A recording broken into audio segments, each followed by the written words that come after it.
Asay mas lain? Ang tunlon o iluwa? Spit or swallow? Luwa. Ano tunlon?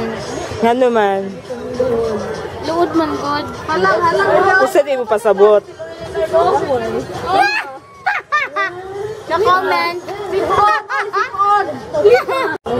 Asay mas lain? Ang tunlon o iluwa?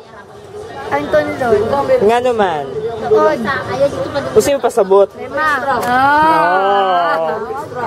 What's your feeling after? Hello. Hindi ka lang on. Hindi mo giluwa. Ang plan. Pagani,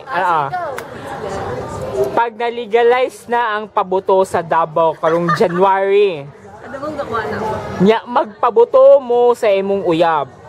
Asa man? Sa gawas o sa sulod? Gawas. Nga naman. Pero wala Bibi, ang madawal ang balay. Bibi, magpapala ang balay. What's your feeling after?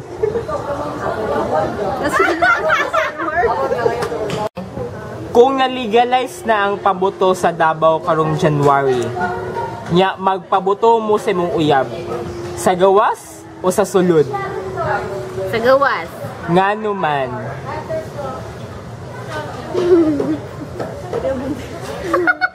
Para dili mo sulod. Para di daw magurot. Dili oy. Ang sa din. Sorry, bata po sa gani. Nganong sa gawas? Para daghan makadungog. What's your feeling after?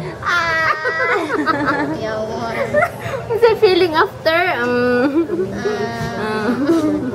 Wala lang. Ipagawas para mas lami ang sa buto. Nga naman. Para mas lami. What's your feeling after? Kayahay ka. Ang sa ganina siya. Marelax.